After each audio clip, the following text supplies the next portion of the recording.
I pledge allegiance to the flag of the United States of America and to the republic for which it stands, one nation, under God, indivisible, with liberty and justice for all. If the clerk would read the roll, please. Lehman. Here. Underwood. Here. Brown. Here. Gilman. Here. Mauser. Here. We have an agenda.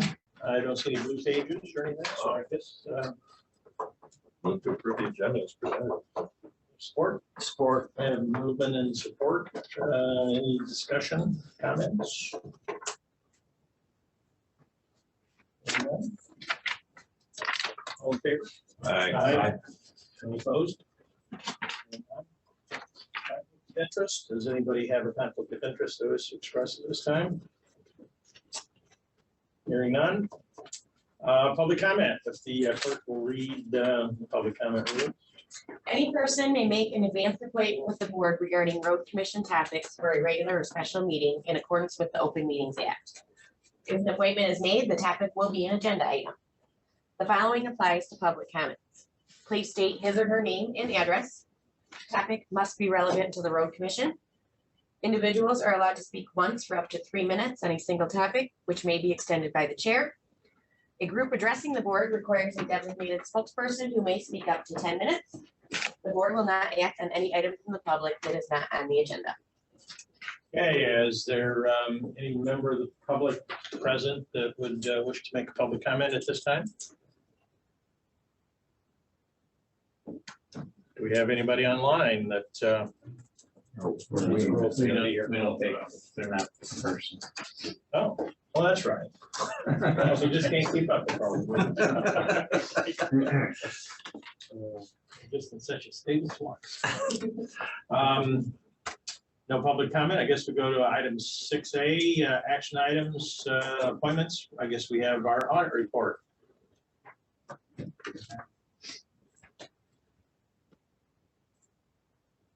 Thank you. Can you hear me? Yeah. Perfect. My name's Peter Hefner, and I represent Vredeveld Hefner, the firm of certified public accountants that conducted your audit for the year ended December 31st, 2020. We conducted your audit virtually, and this year I was involved, excuse me, in the review process, but your audit was actually conducted by my partner, Doug Vredeveld, manager, Mike Vredeveld, and staff. And so we thought a different set of eyes after several years is a good idea. So we did that, and ultimately we came to the same resolve on your audit opinion. So I'm going to walk through the financial statements just briefly and then show you some historical data if that works for you. Yes. I'm going to share my screen. So we're talking about your audit for the year ended December 31st, 2020, and our opinion is on page 1 of the financial statements. Can you see at the top of the page, it says Grand Traverse County Road Commission, a component unit of? Yes. Perfect. So our opinion is 2 pages long, and it talks about our responsibilities and your responsibilities, and ultimately the substance, well, there's a lot of substance in here, but a summary of our opinion is at the bottom of page 1. It's our opinion that your financial statements present fairly in all material respects the financial position, results of operations of the governmental activities, as well as your general fund in accordance with generally accepted accounting principles for the year ended December 31st, 2020. So I didn't read it, but that's the substance of our opinion. It's what I would refer to as a clean opinion, that your financial statements are following the standards as required and promulgated by the Governmental Accounting Standards Board and required by the state of Michigan. So big positive there. And following our opinion is management's discussion and analysis. And I'm going to go to a specific page. It's page 9. And I hope you, I'm sorry, it's not page 9, it's page 5. And so what we're looking at here is all of the assets of the road commission as well as all of the liabilities of the road commission. And I just wanted to point out a couple numbers that stand out. This is a full accrual accounting, looking at things from a business perspective. And some of your financial statements will be on the modified accrual basis of accounting, where we're really looking at dollars coming in and out. But this is what I wanted to point out. So as of the end of the current year, you have added approximately $4 million in capital assets. And keep in mind that that number is continuously being driven down by depreciation. So if you put a road in place and that road's expected to last 20 years, it's being reduced each year by 1/20th. So an addition in your capital, as well as an addition in your net investment in capital assets. And this number that I'm kind of hovering over is this balance less any bonds outstanding on associated with the construction process. So added infrastructure for the citizens to use, a positive. And I'm going to scroll down a bit here.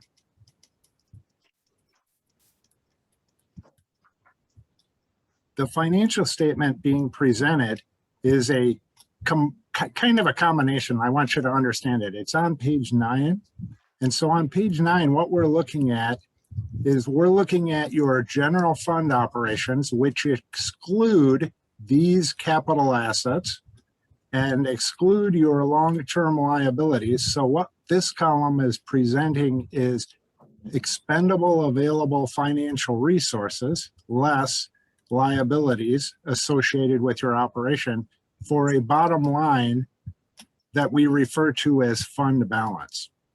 And this middle column is presenting adjustments to get to a business perspective or a statement of net position, where we include all of your capital assets, which is your equipment, buildings, roads, and your long-term liabilities, which include OPEB, pension liabilities, bonds payable, as well as compensated absences. So when we take a look at some of the slides, what we're looking at initially, I'll refer to as the statement of net position. And then when we start looking at dollars flowing in and out, we're really looking at general fund operations, just to give you some perspective. Following the statement, so we refer to this as the statement of net position, and the governmental funds balance sheet, you only have one fund. And following that is a statement of activities. And I'm going to go a little further. This will be page 11. This is your general fund statement of revenues, expenditures, and changes in fund balance. And this column, the middle column, is basically adjusting those balances again to look at things from a business perspective. So you can see your fund balance is $10 million, your net position is $104 million. And primarily this represents infrastructure, equipment, things of that nature, just to give you a little perspective. So following the financial statements, at the front of the report are the notes to the financial statements.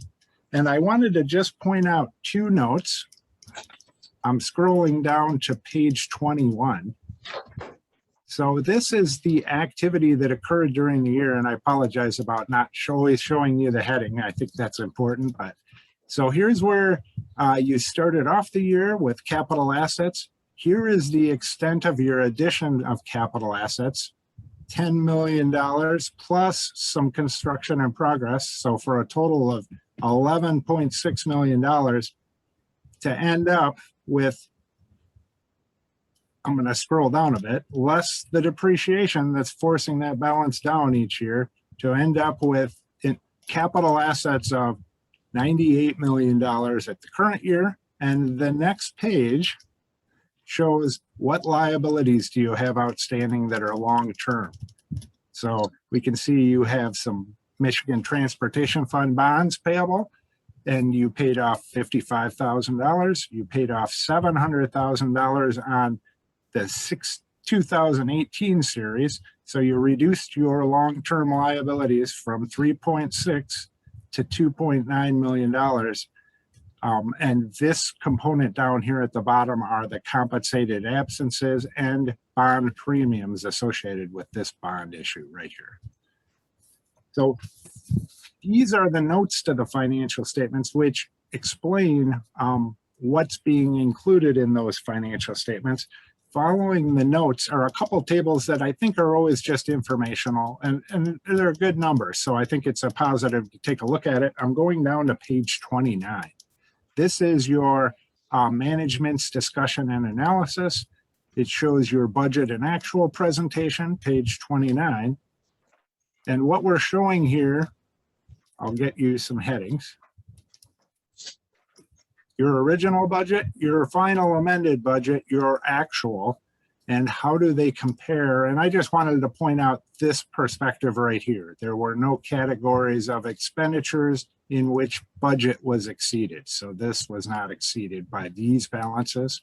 So positive variance in all cases for your expenditures. And following your budget and actual presentation is additional required supplementary information. This is related to your MERS pension plan, that is a defined benefit plan. And these balances are disclosed each year in the notes. So you will see this column in the notes to the financial statement. And this information is required to be accumulated for a 10-year period. We're almost at the point where you'll show a full 10 years, but this liability right here, this is showing what's occurring with your pension liability over time. This is 15, this is 20. So your net pension liability, approximately the same as the prior year, even though MERS changed some of their assumptions and resulted in a negative look at they basically reduced the discount rate, which resulted in an increase in your net pension liability, but if that wouldn't have changed, this number would have gone down even further. So you've gone from a liability of $3.6 million to $500,000. And these numbers are very subject to the investment market, people's lifespans, things of that nature. So it's a fairly big calculation for the actuary. I'm not going to call it a guess. It's if anything, a very educated guess in what liabilities are out there and what your asset value is. And following the pension information, so you're at 94% funded, is information on your other post-employment benefit plan. Same perspective in presenting this information. This information has only been required for the past 3 years, but you've gone from $1 million liability to $850,000 liability. Your pension and your OPEB plan are both closed, so I would expect these liabilities to get close to zero fairly soon. And as the plans play out, ultimately zero and no longer be required to be included in your report. Following the required supplementary information is our schedule. So this schedule right here shows primary road, local road, county road. Dollars can be removed from primary to local, so I'm not sure what grade information is included in here. This information is presented in the front of your report just from the total column perspective. So if you were to look at the front of the report, we were looking at your general fund statement of revenues, expenditures, changes in fund balance. It's this column that's being presented. And the last item that I have to show you, it's at the very back of the report. This is our report on internal controls over financial reporting. So those controls used to prepare your financial information. And I'm just going to jump to the summary once again. A little too far. So basically, we did not identify any deficiencies in your system of internal controls. So we did not identify any material weaknesses to bring to your attention, which is a positive. We also provide a letter of communication that talks about our responsibilities and your responsibilities. And in that letter, I would refer to it as boilerplate. It basically identifies significant estimates that you make, such as useful lives of capital assets, things of that nature, pension and OPEB liabilities. but we didn't identify any areas where we suggest you make changes in your internal controls in order to improve a process.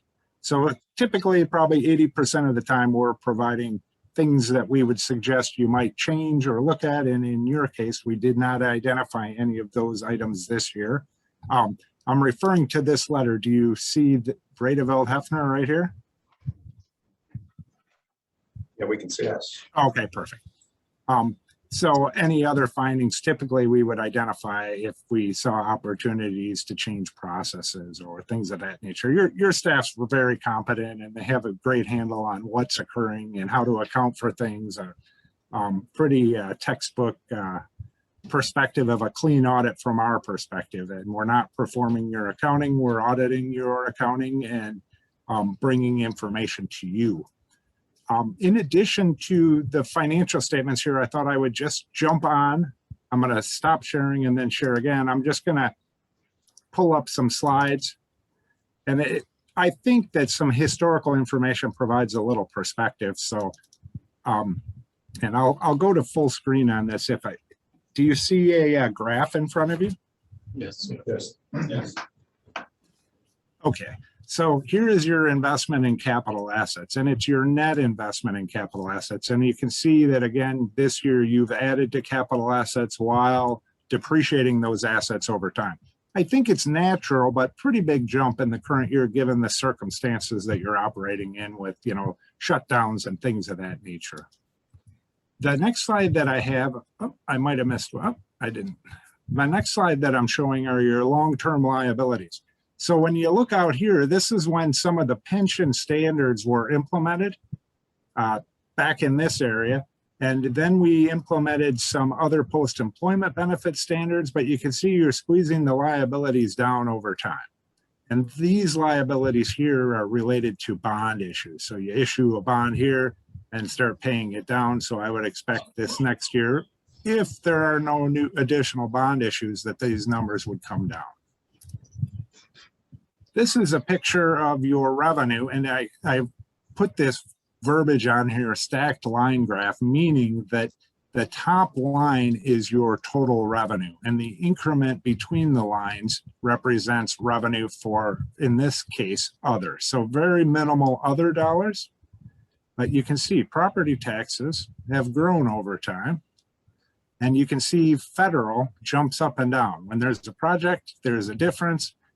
Not a lot of projects in the given year, you won't have a substantial difference. But again, raised total income from the prior year, which allows you to do more projects. The next picture that I show are the same concept, stacked line graphs. So the total line here in black represents your total expenditures, but you can see where are those dollars going? For the most part, primary activities. Maintenance and construction, and when you do a big project, this is a year when I believe you did a bond issue, and so you see it kind of spikes up and then it comes back down. It just gives you a perspective of where do the dollars go to in the current year, and we're talking modified accrual basis of accounting. So these are dollars flowing out, and the previous graph were dollars flowing in. And this is fund balance, which is meant to represent expendable available financial resources. And so your fund balance at the end of the year, hovering around $10 million. To some extent, it's unassigned. To some extent, it's assigned or committed. And this differential between the purple and the green just represents that for 2021, you've budgeted more on capital and things of that nature than you've budgeted for revenue with your initial budget. So that balance is considered assigned. And then we have dollars that are restricted, just represents primary and local dollars as of the end of the year. And then non-spendable represents your inventory, prepaid items, and the accounting standards say we need to show that as a non-spendable balance as it's in a non-cash form, such as gravel, salts, blades, things of that nature. So you can see here, slight increase in fund balance for the current year, which is just provides you with more opportunity for, coming years for projects and things of that nature. Other questions I can answer about the audit process or our perspective or any of the slides or information within the audit? Questions? I think the answer to that's no. Well, I want to thank you for the opportunity to perform your audit and the opportunity to zoom in. I hope this is helpful to you. And if you prefer, as things are all open now, we can do more on-site things, but look forward to working with your staff and thank them a lot. They put together the information. We just need to audit. So our job, I think, is when we're not doing accounting work or cleaning things up, it's quite straightforward. So thank you much to your staff. Thanks, Peter.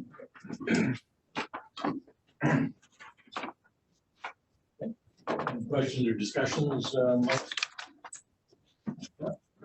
It's good to see what a real audit is, just put that out there. Our next appointment, we set for 7:15, and they've gone over that just a little bit, but yeah, Mission Hills. Thank you. I'll set that back in place. Good evening, Commissioners. Thank you once again for the opportunity to address the Commission. As you know, I'm Joe Quant, and I do represent Mission Hills Property Owners Association, which is greatly impacted by the condition of Bluff Road. Would love to tell you that we've made some progress since the last meeting. We essentially have made zero progress, which is a bit frustrating. There was a report that was generated in draft form by GEI. We had asked to receive that report. We had to FOIA to get it. Once we did have it, we asked for an opportunity to meet. We were told that the staff wouldn't meet with us until the report was finalized, which I find a little bit curious because the report is dated the 23rd of June. It has the signatures of the engineers, and I don't know about you, but I don't know an engineer who doesn't sign a report unless it's a final report. So we would, again, like to reiterate our request to meet with staff and go over the issues in the report. And it's important because my clients have contractors that they're waiting to possibly go forward in doing shoreline stabilization work. And if there's an opportunity to coordinate resources and to make sure that we're not doing something that's going to impact the road commission's activities in the future, it's important to know that now. As a matter of fact, the report identifies the fact that that there may be coordination of resources that might be important to address these issues.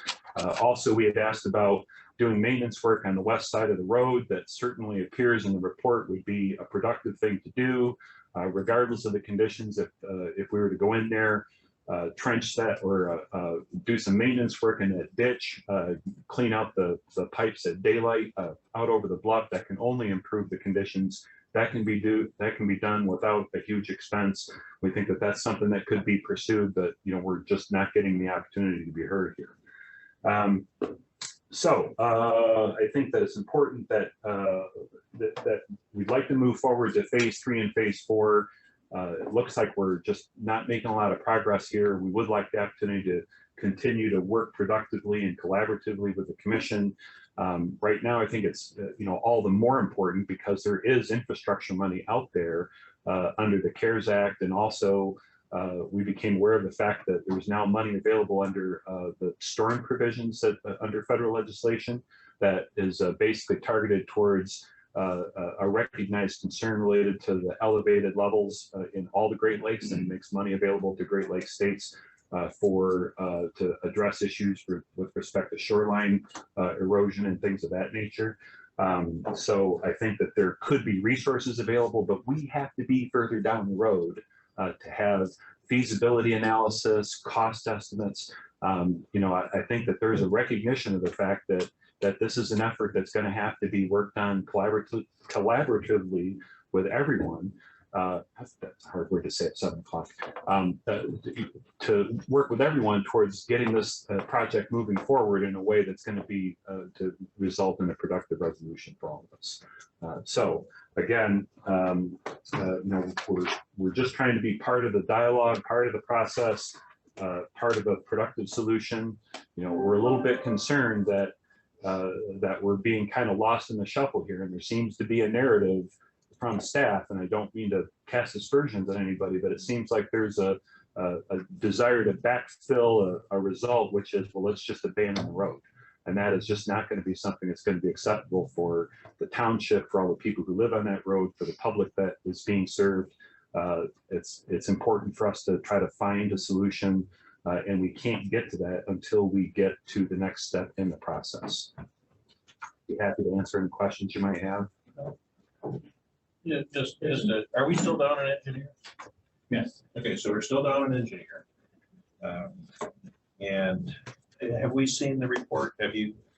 Wayne has talked to the, what's her name? I'm sorry, Carolyn. And we are still waiting to meet with her to go over the final details. That's ultimately, it's not a matter of whether or not the report's finished. It's just a matter, we need to make sure that we're reading the report as it's meant to be read.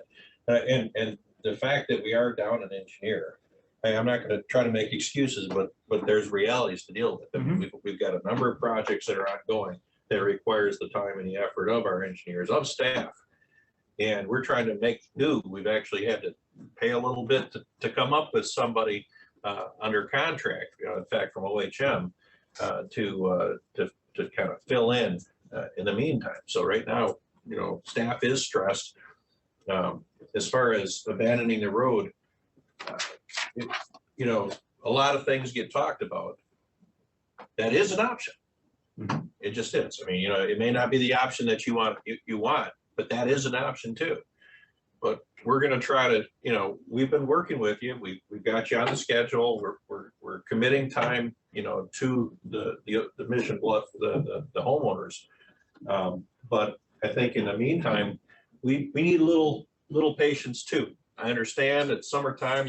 This is the optimal time to do it. I understand that there's money available. The federal government's giving away money like it's printing it or something all of a sudden. So just a little patience with with staff. I think at this time, I think. No, I agree. We have no problem with that.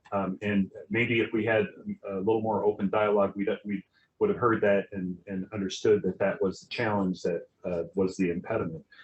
Our concern is that we have some money in our group available now. We're being told by other people that they're willing to pitch in some money. Our people can't do what they need to do, or really they're saying that there would be a foolish use of resources for us to go in there and armor the side of that bank and then have you guys decide that you have to do something different, and that's all got to come out of there. It doesn't make sense for you, and it doesn't make sense for us. So that's what's kind of driving our agenda. Just out of curiosity, have you approached, do you have any kind of approvals or anything for the project work that you want to do? Do you have those approvals already done by Eagle, whatever the hell they call it? I think Dan Olson can speak to that. Dan Olson. One of the homeowners that's kind of in the middle has already gotten Eagle approval for his project. He's waiting for Army Corps of Engineers, and our permit for our work is still pending approval from Eagle. But we think that's going to be fairly short order because we've kept it under 300 feet, so it gets a more expedited review. And then all of the landowners along that stretch of road, most of which have come in here, have solicited bids from about approximately between 2 and 4 contractors, and have come up with proposals. So we're all looking at projects that are going to complement each other on that shoreline. And we would like to move forward with those, especially if we can do that this season.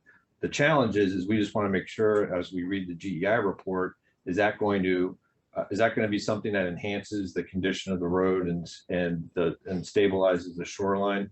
Primarily what we're looking at is the first thing and foremost is to reestablish a toe so that we don't have that undercut of washout, and then also stabilize the bank so that we're not getting collapses and sloughs. So that's what we're looking to do. We would love to, if we could just go direct with GEI and sit and show them this is what we're looking at doing, is this something that makes sense? That would be great if we could have access to them. The other thing, I think I don't, did you guys receive the email about the ditching work that Mike Skursky sent? Actually, he tried to send it to all of the road commissioners, and also send it to the manager, basically outline where the culverts are. So we went back and we walked those properties. There's actually culverts all along the west side of the road. So there's actually looking at the I'm sorry. No. And I'm finding out and talking with some of the other commissioners, I'm finding out it's not just, I mean, that's not necessarily the solution automatically.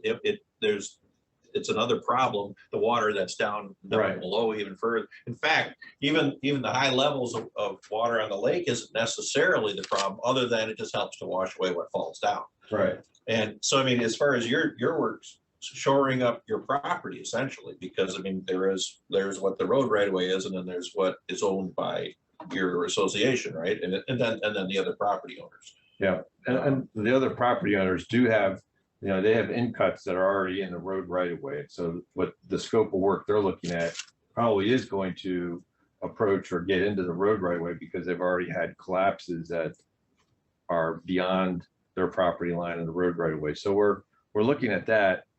As far as the ditching, what we thought was if you look at the GI report, that clay layer is only at 3 feet on that south end, and that seems to be the one area where the surface water seems to be the most problematic. So we felt that it would be worth the try to at least ditch that out. Those ditches haven't been maintained for at least more than 12 years that the residents have lived there, have told me, to ditch that out and allow that surface runoff to at least relieve that pressure. And that could then flow down to the existing drain that exists that goes into Lake Michigan. Any other questions, comments, discussion? And I think it'd be nice to, since the report is available, at least, I don't know if we can get to speak with the relevant people. Kind of get this beyond us, at least. Is there any desire of the board to maybe a special meeting with Wayne and staff and go through the report, the final report? And, You can have some openings. we actually have to talk to you about a special meeting anyway at the end of this meeting, so maybe we can potentially get it. I'll have to leave it up to Joe to figure out if she would be available to do it, and we would have to make sure that would work. But we have another issue that we need to get a real quick approval. We did approve GEI to move forward in phase 2 and 3. Correct. I'm not So sure. we could have talk about, I guess, in depth, the finalization of phase 1 and maybe an update on 2 and 3. Is that a reasonable agenda? Is it reasonable for her to be able to come in and give an update next week sometime? I can check with her. Okay, why check, set up date, and we'll talk about this other special meeting need and see if we can incorporate the two together. Because I guess for us to make a decision and even discuss it. I mean, we wouldn't want to We kind of need to know exactly what's going on. I mean, we wouldn't want to disappoint and not move at the speed of government or anything. And also, please don't interpret this as being ungrateful for the progress that we have made. No. But we're a year and a half into this, and we're like, okay, we're still stumbling along. So. I hear the glaciers are melting. That might be part of the problem.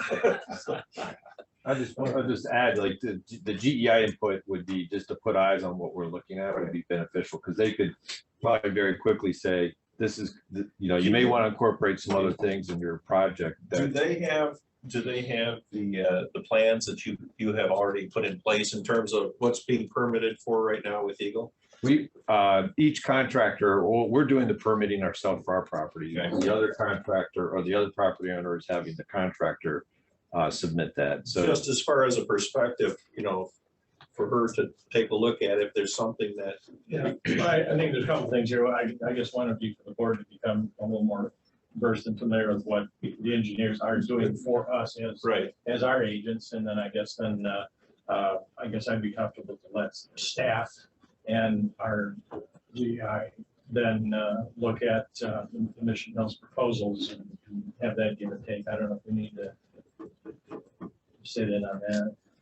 That was, sir, I'm sorry, Sharon.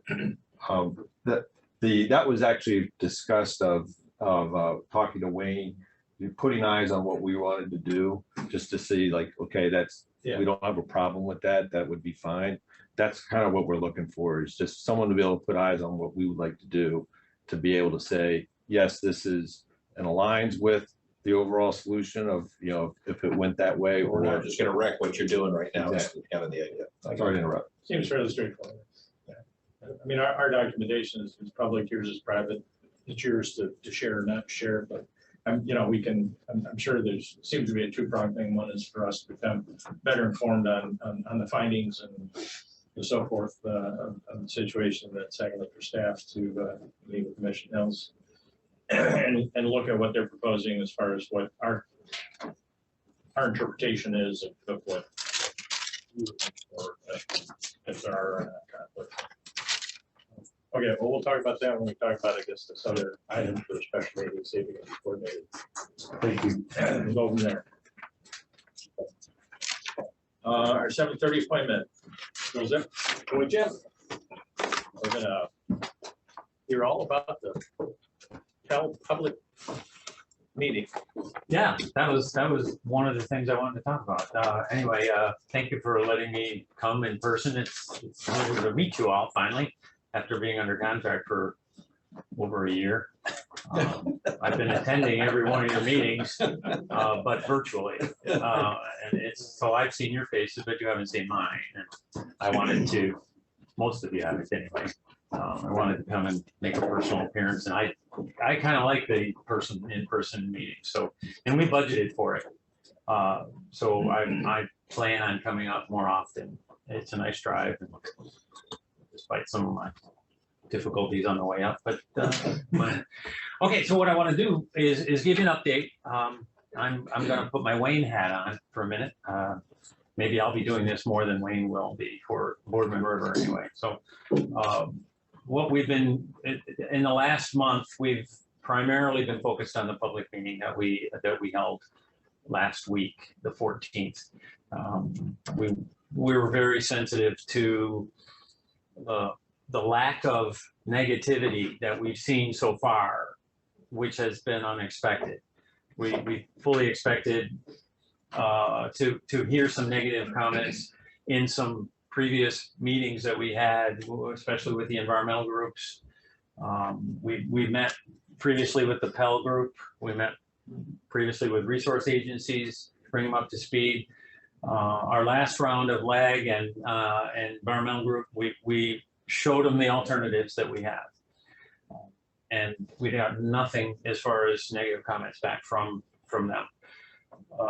We did get at the public meeting, which we went through a full presentation. These boards, I brought these boards along just in case you wanted to see something. I wasn't planning on making any kind of formal presentation like we did at the public meeting. That's on your website. You can check it out. I'm here to answer any questions. I can go through these boards briefly with you if you'd like. The comments we received, anyway, we had comment cards for everybody to fill out. We also had a website-based survey. We were a little disappointed that nobody took advantage of that. I'm not sure if it was the age of the crowd or the capabilities technically of the crowd that was there, not wanting to engage in the online survey, but we got nothing from that.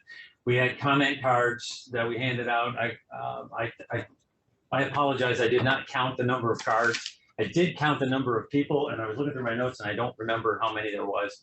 There was less than 50 people there. There was about 25% of the people there were on the team, with our team and the mission. And MDOT, there was an MDOT representative there, Dan Wagner from the local TSC. He was there and introduced himself to me. I'd met him before. I hadn't met him before. Talked to him many times, but he's a real nice gentleman. The comments we received, there were varied comments, many positive comments. There were some negative comments as well. We are in the process right now of compiling those comments. The comment card also had listed all the 4 alternatives that we had, the 3 build alternatives and a no build. And we asked people to rank what they thought. And we're not going to really keep track of that. We're not going to score those in any way. That's not really formal. We're just trying to get a general feel from what people think. And people did rate them. We had several no build comments. We got several comments that said, if you're going to do it right. And I think that's the most positive comments that I feel that we're making an impact. The process that we're following is the proper process, and people see that. We recognize the sensitivity of the corridor. We recognize the environmental features, the ecology in that corridor, and we're addressing it appropriately. We're looking at it, seeing boots on the ground, analyzing what's actually there, and then the alternative analysis will tell what the impacts are. We are in the process now of costing these alternatives, developing some high-level planning costs. We're going to evaluate the area of impact for wetlands. We're going to quantify. We're in the process now of quantifying all of the impacts and the costs and everything. So those are our next steps. Our next step of public engagement, we need to start that process right away. We need to meet with the LAG group. That would be our 3rd LAG meeting. So far, they've been very positive and supportive. We've been able to engage in the cities and the townships in the area, and they've been very supportive. MDOT, we've met with MDOT. They've been very supportive as well.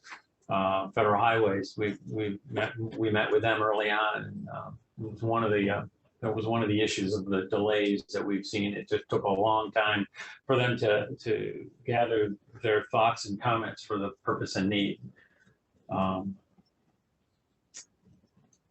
So our next steps are, we're looking at a September-ish type of next public meeting. Our next public meeting, which would be identifying the costs and impacts of these alternatives. We will obviously come to you guys and tell you what we've done before we go to the public. There's a potential that one or more of these alternatives will go by the wayside, depending on the impacts, the costs, all of the features.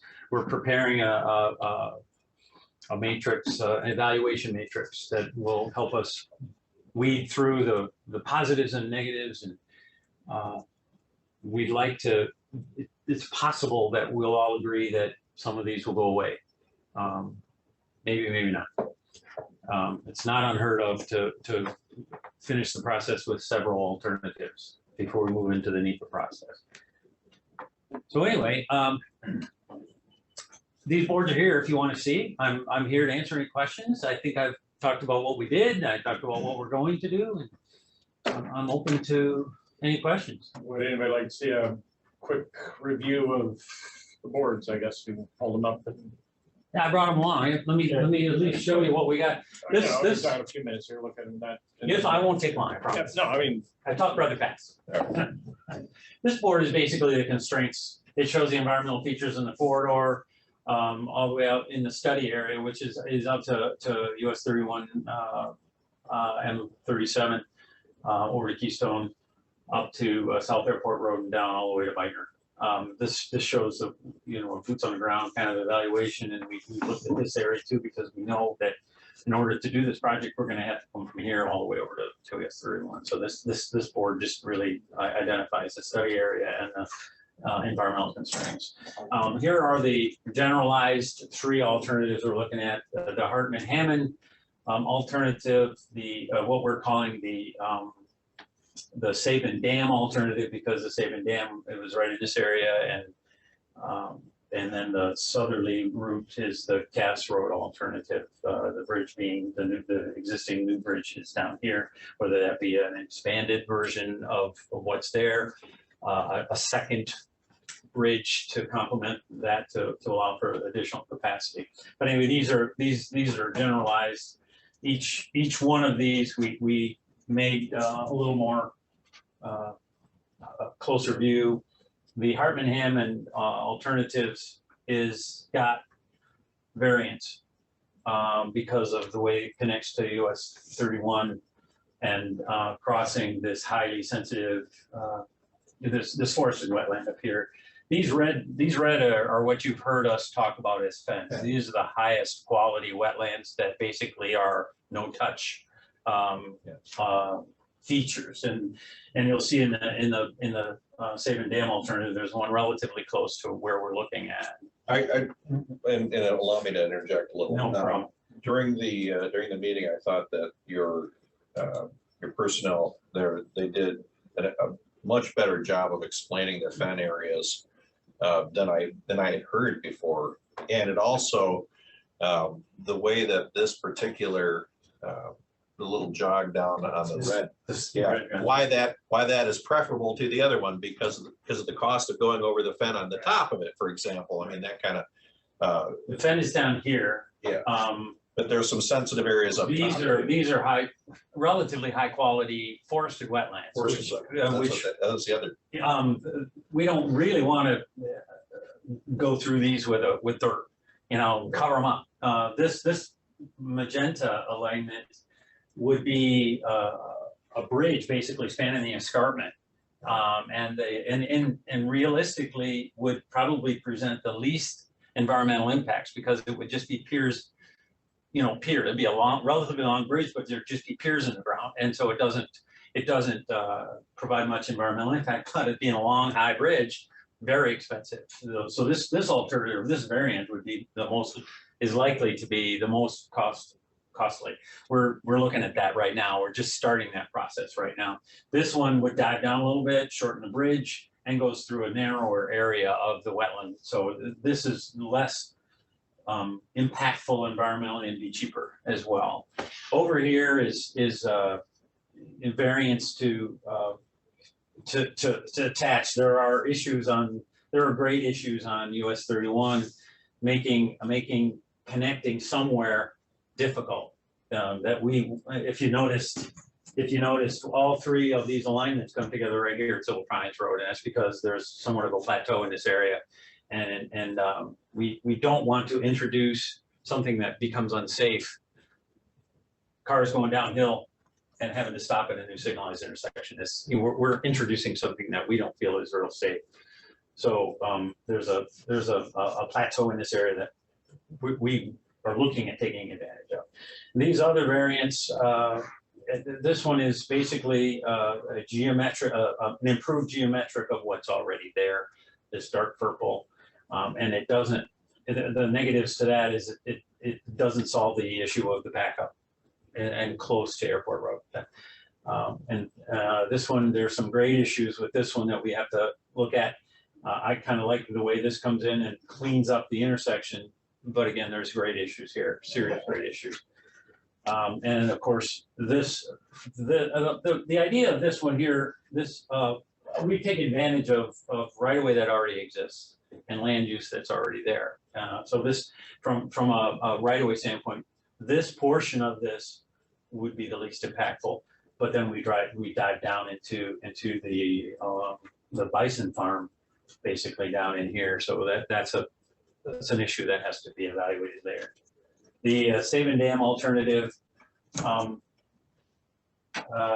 Again, a Save and Dam down here, and again, as you know, the dam was removed, so this whole area down here is changing environmentally. It's still changing. In fact, we anticipate next year going back out and seeing how much has changed in a year. We expect there to be some changes, but I guess what I'd like to say on this one is the negatives to this is where we have to, we're along Keystone, make improvements along here. This could be costly because of the right-of-way impacts to expand this facility. All of them have to introduce a new railroad crossing. We'll have to deal with that too. And then down at the Cass Road alternative. the same issue, except a little longer, all the way down to Cass. What we've discovered, our traffic modeling shows that the further you go from South Airport Road, which is the real problem, the less beneficial it becomes. So from a traffic standpoint, the Cass Road alternative is the least desirable from that. Any questions? Oh, those are good. And I don't think there's any surprises there.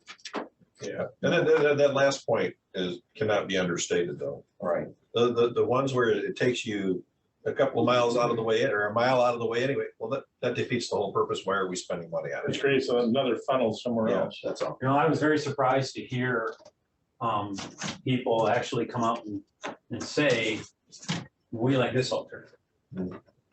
There were several written comments that said, do this, take advantage of the land use that's already there.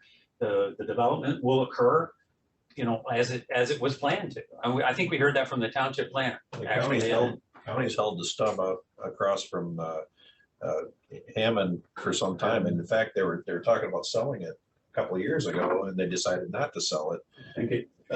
Yeah, you know. I think an interesting part of the conversation is we say that this area takes, you know, and uses existing, but the bridge would be much more expensive. And I guess it's going to be interesting to see in hard Well, dollars. that's where That's the in hard southern dollars. Are we variant. talking $1 million? Are we talking $20 million? Yeah, well, we'll know that, but that's an interesting range you used. Well, you know. That bridge, that high bridge would be very expensive. Yeah, it's true. What, hopefully it's not, hopefully we're being facetious on at least one of them. Yeah. I know we are on the other end. Well, you yeah, go I mean- south and there's a lot of those high bridges Yeah.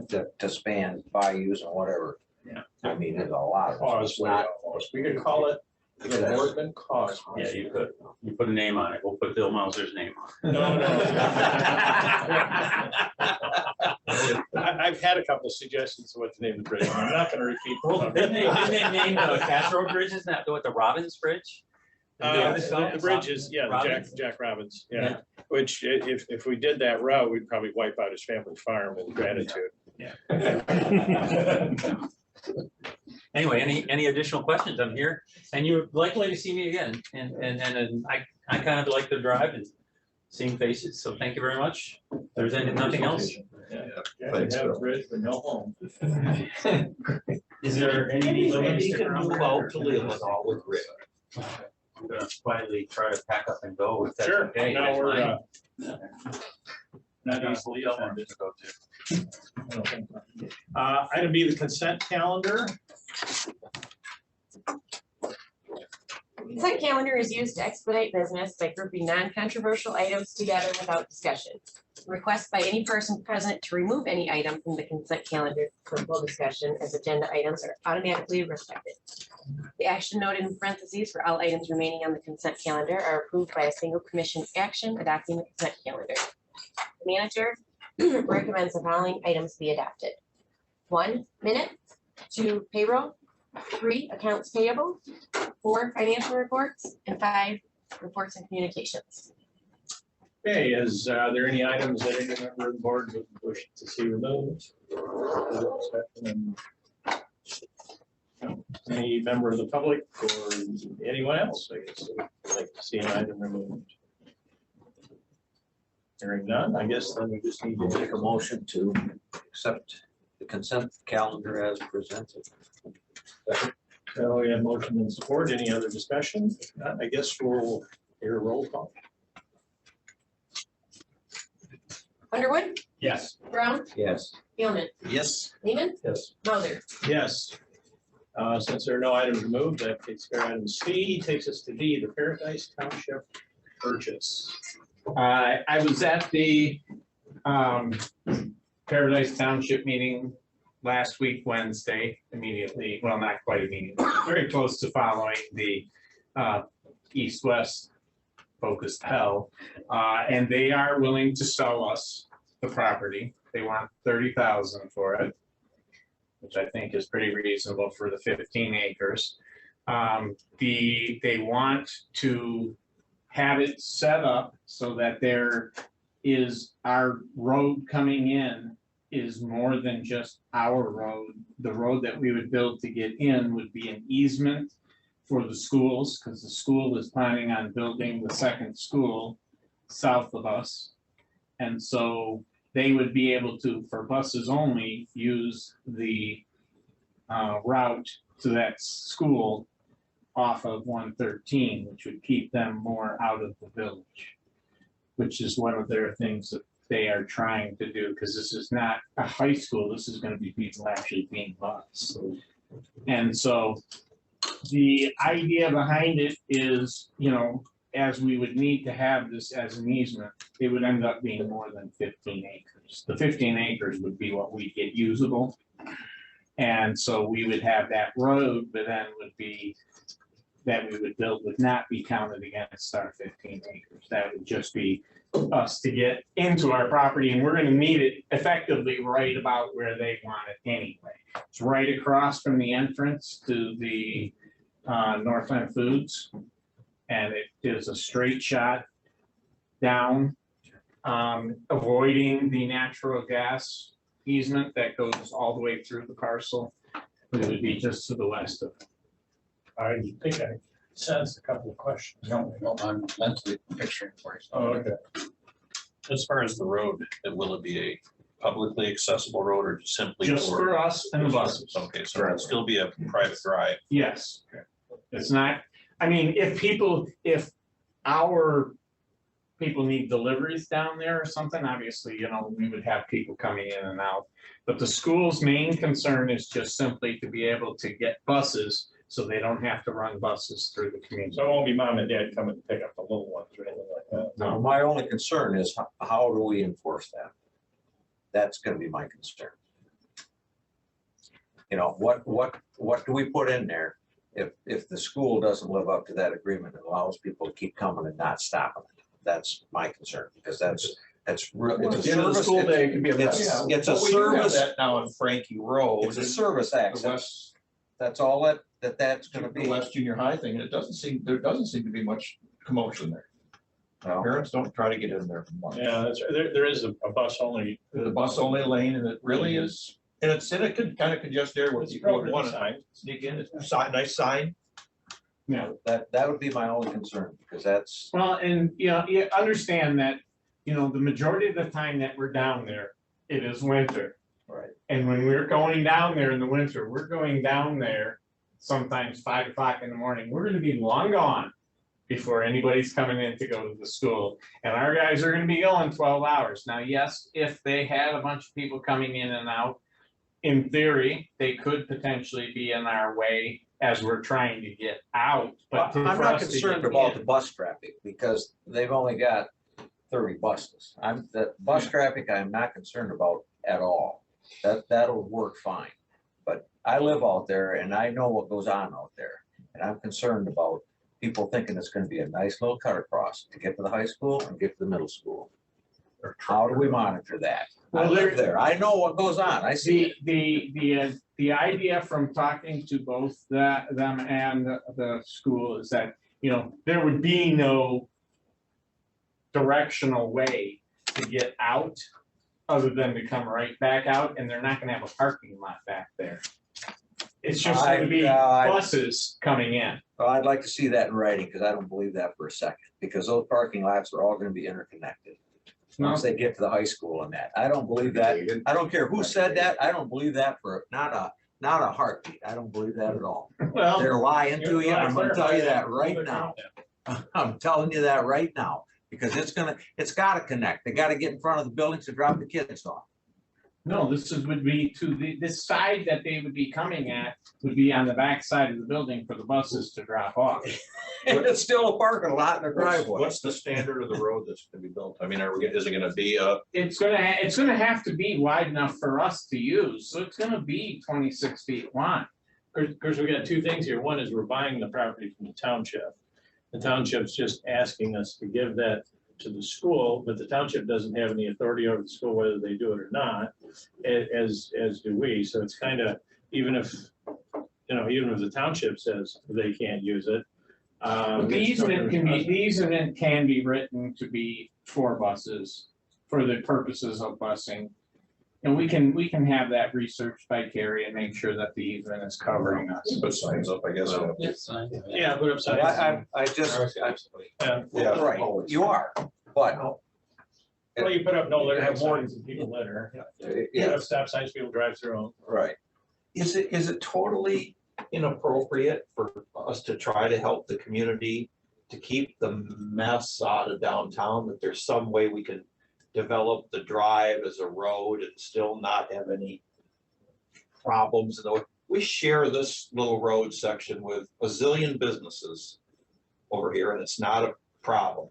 Is there a way? Well, you think the public should be driving through on this to get to the schools? I'm asking because I'm not familiar with the property. Is there a way for us to build a connector into the problem that helps them and doesn't hinder our operation in any way? Then you're building a public highway, is what you're gonna do all the way through there. So anybody can drive. We aren't, we are only going as far as where our turnoff needs to go. Right. Beyond that, that's up to the schools to figure out what they're doing beyond that. We're only I gonna build have no something. problem with the buses using that. I haven't from day one. But it's not gonna be a public road. We're not building that to a public standard. It sounds like we need to get a letter of understanding with, well, first of all, I guess, give the township what they want so we can buy the stupid piece of ground. And whether it's a letter of understanding or whatever, even though, and neither one of us have the authority to enforce it later on if people do start to use it. And maybe get one equally from the school, saying they acknowledge they understand that, and then I guess we'll deal with it if it becomes a problem. If it means. Yeah, I think that post it could easily come afterwards. I mean, because. Private road and say, Yeah, okay, and Kingsley had to put a CPO out there and start writing tickets. to be, and honestly, I would just say, it doesn't seem like from our operations folks that they're horribly concerned with it, because the time of day that they would be getting out would not be a time of day that we would be very active in the facility anyway.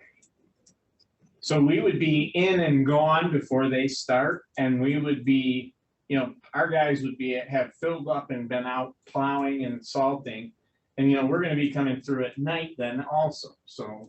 Basically, it's gonna be a private road. It is. It's gonna be a private road with an easement from us to the school to allow them, their school buses to use it. Right, So, We're only building the road to our facility. correct. right. Our Beyond that, Yeah. the only thing that will happen beyond our facility is a slight dirt gravel type thing, so that our salt trucks can come in, pull in, and back up right into the salt barn. That's all it's gonna be beyond the actual entrance, is for people delivering salt, so that they have access to back into our salt barn. And that's only what you're looking at, maybe 100 feet, and beyond that, it's up to them to deal with how they want it to work for them. If they decide they want 20 feet wide, they put it in 20 feet wide, but we're figuring out somewhere around 26 would be enough for us to get trucks in and out. So it'd be a private road, and we can sign it as such out at the highway, say private road. No trespassing. School knows they can use it for buses. We know we can use it because, well, it's our private road. And hopefully that'll deter people. If not, maybe then we just gotta slap the cuffs on a few folks to, public flogging's not allowed anymore. It's unfortunate. I'd like to make a motion, we appoint the manager, to sign the paperwork for this Paradise Township property in the amount of $30,000. Second. Okay, motion is support. Want that to be more or less? Is there any other? No, it's 30, this is 30 from what their board agreed to. Then they gotta give 15 to the state. Something they got for free. Okay, I guess we need a roll call on that. Brown, No. Gilman, Yes. Lehman, Yes. Underwood, Yes. Mauser. Yes. I guess maybe we need to talk about the letter of understanding or the legal.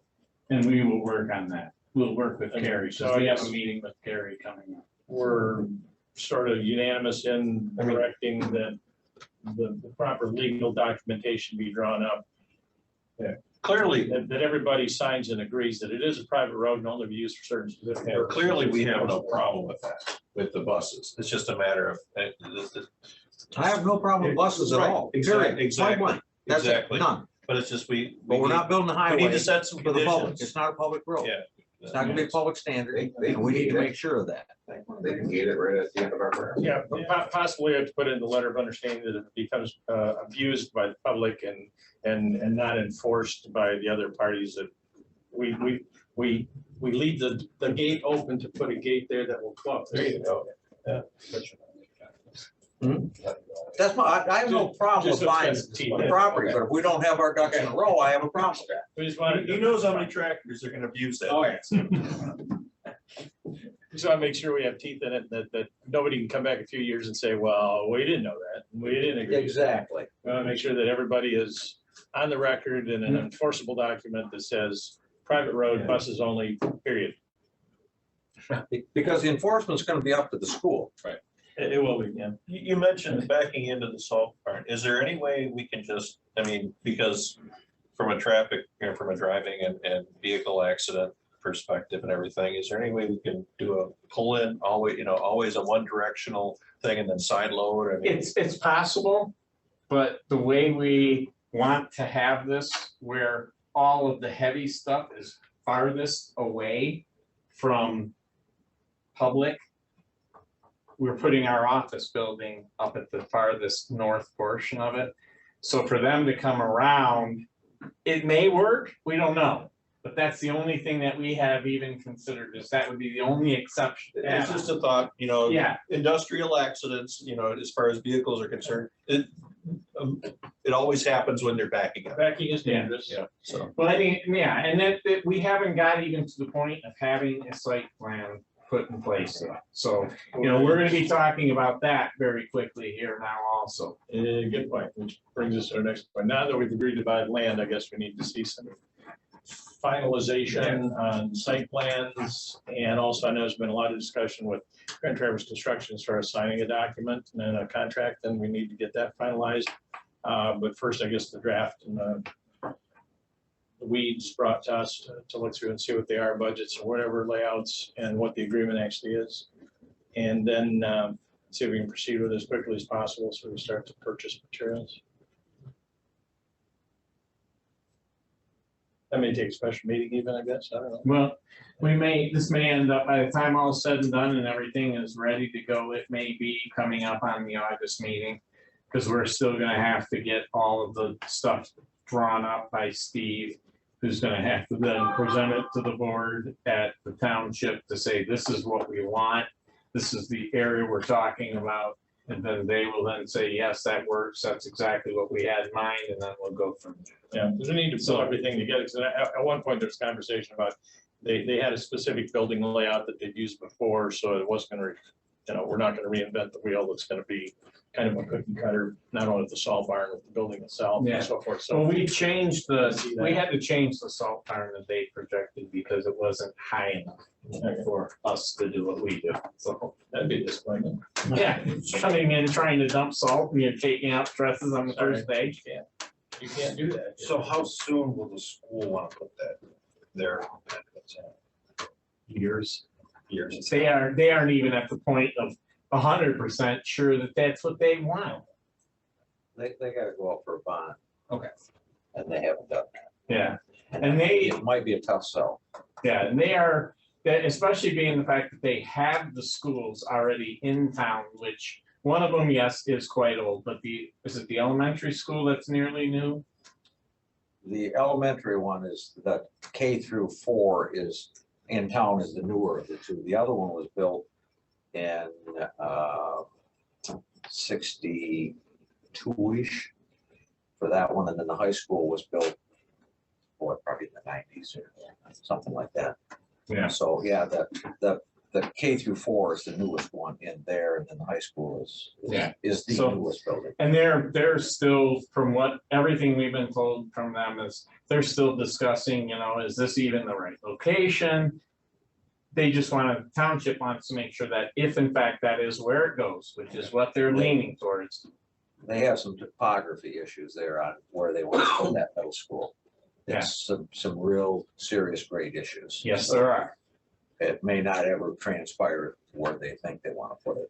All right, so potential problem here is probably not an immediate problem. No, they have guide plans and they have guide plans. Either one, at this point in time. So the two options are years away or never. At this point in time, no plans and no money. Doggone. That's a problem. Okay, so we're gonna finally buy us a piece of dirt. Yes.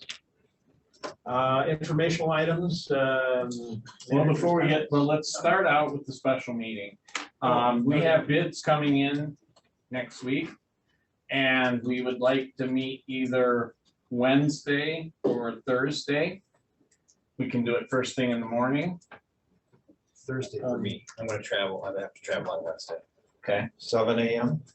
Whatever time you guys decide, we're here whenever you tell us to be. That leaves me the rest of the day. 5, so it don't Yeah. matter. What bids are coming in and how many and SADs and town line. Yeah, 3, the Springbrook Hills SAD, the Timber Hills SAD, and the Town Line Road Crush and Shape. okay, so when's the bid opening? That is on Tuesday. Tuesday, the bids will be open, so we would meet on Thursday 7 a.m. to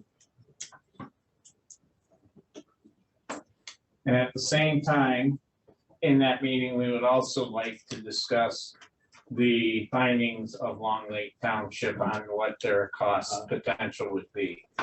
They gave us some information, but it was not detailed enough to be ready for tonight. So they are still putting together final quantities for us, and then we should have no issue once they get them to us by the end of this week. Could we They just see got them today. Brad then and not have them presented at the meeting? The idea is they will send them to us by Friday night. And then when she puts out the agenda Monday morning and everything, then she'll have that included as far as what they're talking about. And it'll have our estimate based on using Elmer's contract as exists, as well as what they're projecting the cost would be if they were to do it. And I just got their quantities today. Okay, so there you go. So it's just a matter of inputting it Bunch of together. numbers in then. okay, are we gonna see, I mean, there was the discussion about this convoluted, how it got messed up. The right turn only or the de-acceleration lane only was what they wanted to go back to, which they thought. They're gonna have a dedicated left turn lane, correct, Joe? So it'll be one through lane on each side and a dedicated left turn, Okay. so you won't have that. And this cost sharing, we haven't really discussed what that You would haven't be said what it would be. by a percentage or anything, and I don't know, it seems to me I'd like to see if it was done the really unsafe way compared to what it's gonna cost to do it this other way. Is there a difference, and we wanna help them with that difference, or do we wanna? Well, I don't think we have Invite 'em. anything, I don't think we have anything that is the unsafe way at this point. I mean, the Because way that they would like to. do it. They originally just wanted to do it, leaving the road They as just wanted to add a Give driveway. them a drive. Just give them Yeah. a driveway, which yeah. is not, That's the unsafe way. that's the unsafe. Right, I mean, But they were but gonna- building Because this the road, driveway's also at pass. Isn't that, Yeah. right? We're talking about a center left, a left turn lane throughout the whole area. That In front. encompasses Dodds Landing and Yeah. building right Basically, there. we're left gonna turn make lane. a 3-lane road. Yeah, right. for a small stretch. It's not a huge stretch, but it's enough to encompass both the private drive as well as the entrance to the fire. That's really the only safe way to do it. I Yes, guess I'd like to see the numbers, and see how bad we feel about that. and then, yeah, so those should be able to get out, no problem for you on Monday, Okay, okay? all right, well, I'd be interested to see what that is. It's through their Monday, they've started. The footings are. So, okay. Pretty committed with that one. For my comments, Bridge to nowhere. this morning I attended John Roth's breakfast. CRA called me 2 days ago and said, hey, he's having a breakfast. Can you be our rep? Because nobody from CRA could make it up. So I went to it. Jason Wentworth was there as the speaker, as well as, John Roth. And then we also had Wayne Schmidt there, plus several other people. The former speaker and senator also, which I don't remember his name. I'm sorry, I didn't catch it. But he's been around for a long, had been around for a long time. He's been out for several years now. But he was there also to talk a little bit about, you know, the differences in the way things are being done now versus the way they used to be. And so it was interesting to hear them all and some of the concerns that are out there. I did have a chance to talk to both John and Wayne, and at this point, they are looking at having some additional Act 51 revenues to continue that bridge bundling program. But other than that, they're still, the biggest focus is to make sure that that sales tax is somehow captured so that it is permanently within the formula and can't be removed later on. So that's a 600 million Right now, they're putting 600 million in general funds. of general fund money. And so they're collecting that and making sure that that's put into the normal formula allocation is one of their higher priorities. I did ask them about the state buying out our federal aid, and they are making progress on that, but they're looking at somewhere around, the MDOT wants it at 80 cents. CRA wants it at least 90. Right now, they're kind of bouncing between 85 and 90. So that saves us, if we can sell Those it, would be fair either way. yeah, just not have to deal with all of the Yeah. extra paperwork is The extra huge. paperwork and the expense. And let them deal with all the federal aid. They've Yeah. got the staffing to deal with it. That'd be a fair trade, either one of those numbers.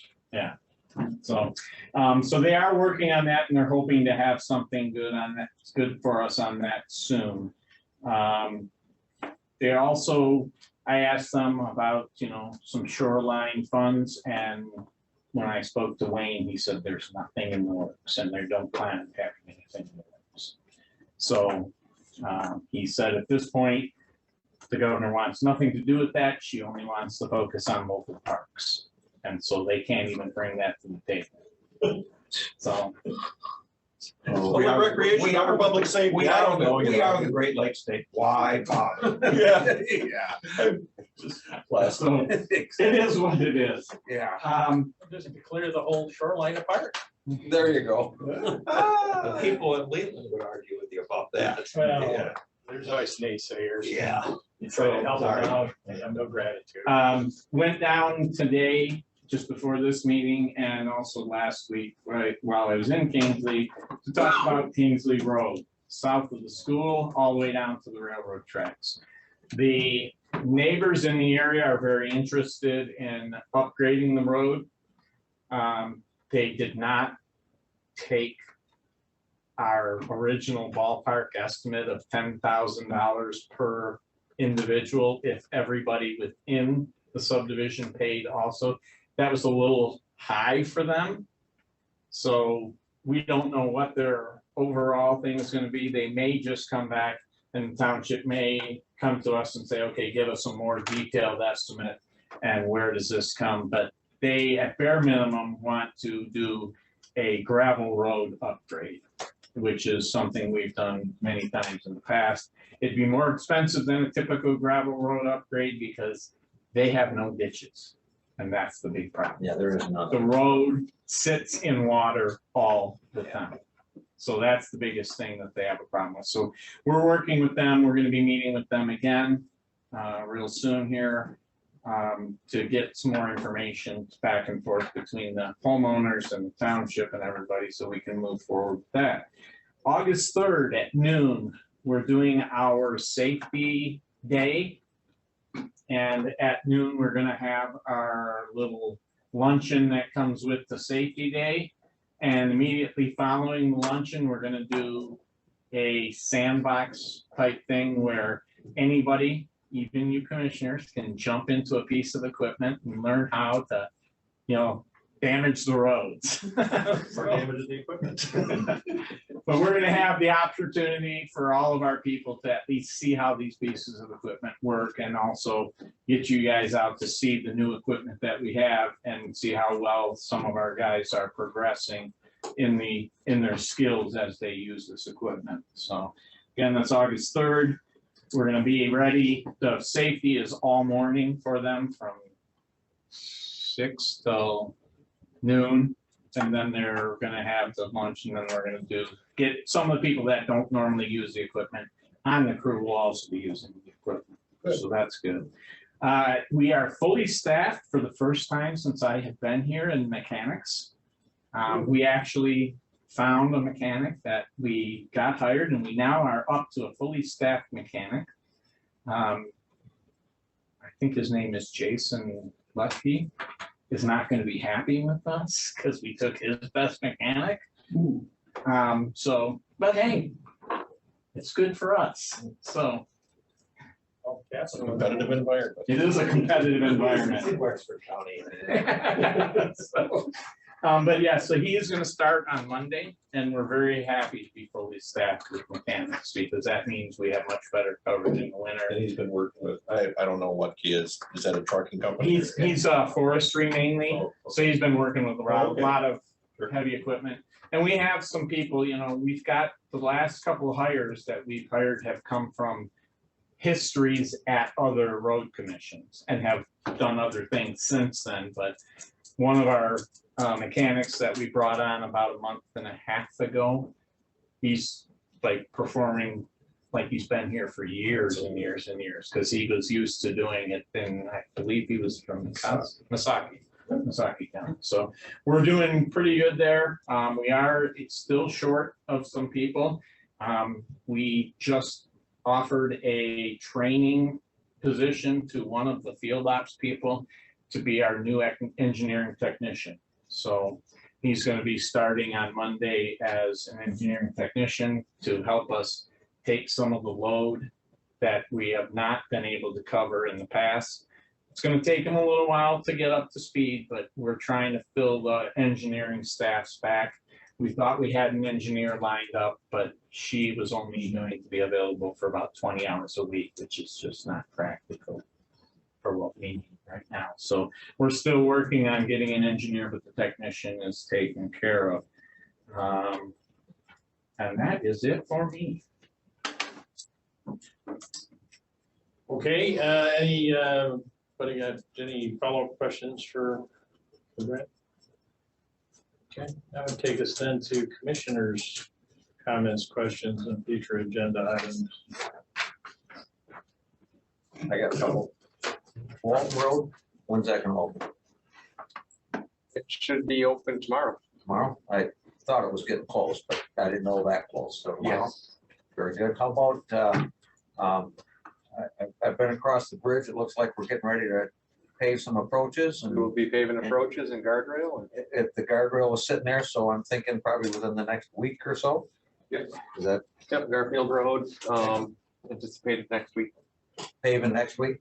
They might be paving tomorrow. Oh, okay, because I see they had the sand in and they were getting ready for gravel, so, Yeah. okay. So the tentative open for the bridge is next week.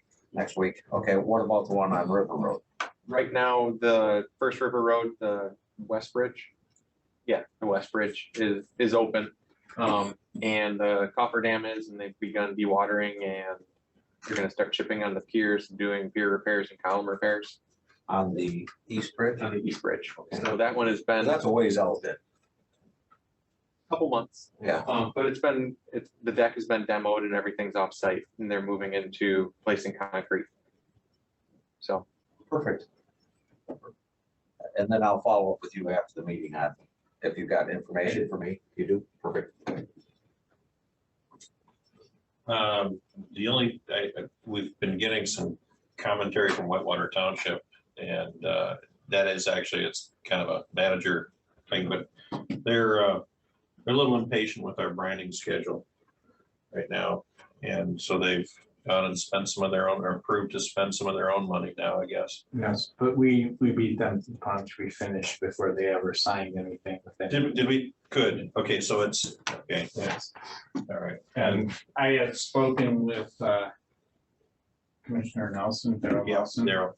And I also today spoke with Rob, and he is going to not go through the 8-hour training that we gave you, but he's gonna send some of his commissioners who don't understand what we do here for a 2-hour run through. Great. So they can learn why we have the restrictions and requirements that we do. So that will help a lot. Hopefully, when they get calls, hopefully they will be able to quickly answer them All right. instead of passing them off. Moving towards a happier note and everything is, I appreciate the staff autographed, personalized birthday card. I got that. I was like, this is kind of cool. That's a heck of a deal. So anyway, thank you. So that's it. I have a couple of things. Last month, we talked about reviewing people we have that do professional services for us. Mhm. And give an idea of the budget, how much we spend with them and who we have and how long we've had them for. Have we made any progress with that? We started, but we've had, between me being off for 2 weeks and Wayne being off for a week, and now he's with his daughter doing orientation, we haven't been able to finish it, unfortunately. We should be able to get you some information for your information to look through at the special meeting. And the GEI report that we have or don't have in a final version on the Bluff Road. Yes, that is, they've met with her one time, but I know they were going to meet with, and I can't remember her name. Yeah. Currently, and we've met since. Might I get a copy of that? Sure. Yeah. There's a fair amount of people in our community who are concerned with the, and I think we've authorized the money, we're moving along. Maybe not fast enough, but I'd like to have some understanding of what the engineers, since we're paying them, what they think. And maybe I'll just have more questions after reading That's it. fine. If I might need Wayne to. Yeah, Wayne, just call and talk to Wayne. I'd like to do and it in advance. No problem. Thank you. On the consultants thing here, one of our consultants, our HR consultant, gave me a call last week, and they feel that they're pretty well up to speed and rectifying any of the issues we've had in the past, and they're gonna start to back out of the equation, and where we won't have an HR person in the handy dandy office right there by the door in the same amount of time, or actually I guess anytime, and would be acting more as a as needed consultant if we get into some complicated issues that need. It's actually going how we had hoped it would go. Yeah. It's amazing. So it's, by golly's hat. So they're gonna be, pulling back and I don't know. Yes, Heather Cade is gonna be taking over our HR. She's been learning as we go, and she's very close to being ready. So she will take the HR portion of it. We will still need to deal with the HR consultant for the health, safety, welfare, and environmental stuff, because she's not gonna be up to speed with that anytime But it's soon. gonna It's be gonna more be- time. Yeah, they're gonna help us develop our plans and make sure we're following our plans properly. More like an outside consultant Yeah. than somebody with an office over there right by the entry door. Well, it's worked. Yes. I've seen it work, so.